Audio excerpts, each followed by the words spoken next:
जागतिक पर्यावरण दिनानिमित्त मलकापूरमध्ये भव्य सायकल रॅलीचे आयोजन. मलकापूर 5 जून जागतिक पर्यावरण दिनाचे औचित्य साधत रोटरी क्लब ऑफ मलकापूर व मलकापूर नगर परिषद यांच्या संयुक्त विद्यमाने एक दिवस सायकलचा मलकापूरच्या पुनर्वकाराचा या जनजागृती अभियानांतर्गत भव्य सायकल रॅलीचे आयोजन करण्यात आले आहे.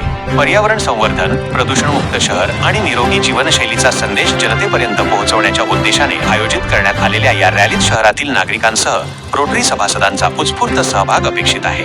रोटरी क्लब ऑफ मलकापूरच्या वतीने सर्व रोटेरियन बंधू भगिनींना या उपक्रमात सहभागी होण्याचे आवाहन करण्यात आले आहे. सायकलचा वापर वाढवून पर्यावरण रक्षणासाठी हातभार लावण्याचा संदेश या माध्यमातून देण्यात येणार आहे. रॅलीनंतर सर्व सहभागींसाठी बेकर्स गार्डन येथे नाश्त्याची विशेष व्यवस्था करण्यात आली असून या सामाजिक व पर्यावरणपूरक उपक्रमाला यशस्वी करण्यासाठी सर्वांनी उपस्थित राहावे असे आवाहन आयोजकांनी केले आहे. एक दिवस सायकलचा मलकापूरच्या उज्ज्वल भविष्यासाठी या घोषवाक्यासह मलकापूरकर पर्यावरण संरक्षणाचा संदेश देणार आहेत. पर्यावरण संवर्धनासाठी मलकापूरकरांचा हा खरोखरच खूप कौतुकास्पद आणि सुंदर उपक्रम आहे.